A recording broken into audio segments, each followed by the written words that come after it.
हज करने का बयान। मालूम होना चाहिए कि अल्लाह ताला ने अपनी मेहरबानी से हज भी मालदारों पर फ़र्ज कर दिया है। इसका इनकार करने वाला काफर और इसको अदा ना करने वाला फासिक और सख्त नाफरमान है और सख्त सज़ा का मुस्तहिक है। तमाम उम्र में एक दफ़ा इस आदमी पर हज फ़र्ज हो जाता है जिसको हक़ ताला ने इतना माल दिया हो कि अपने वतन से मक्का शरीफ में चला जाए और फिर वहाँ से वतन में आए और अपने बाल बच्चों का खर्च अपने आने तक का दे जाए। अल्लाह ताला ने इरशाद फरमाया है, ए लोगो, तुम पर अल्लाह ताला के घर का हज फ़र्ज है जिस आदमी को वहाँ जाने की कुदरत हो।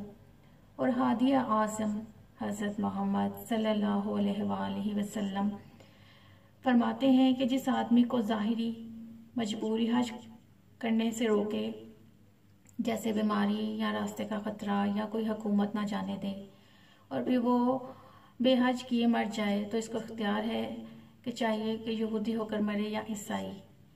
इसलिए ज़रूरी है कि जिस पर हज फ़र्ज हो इसको हज के अदा करने में बहुत जल्दी करना चाहिए।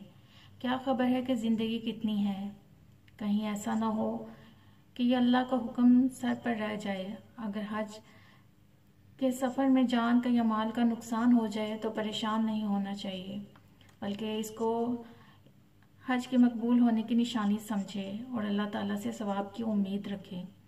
हजूर सल्लल्लाहु अलैहि वसल्लम फरमाते हैं, जो मर्द या औरत हज की नीयत से अपने घर से निकले और रास्ते में ही मर जाए तो क़यामत तक हर साल इसको हज और उम्र का सवाब मिलता रहेगा।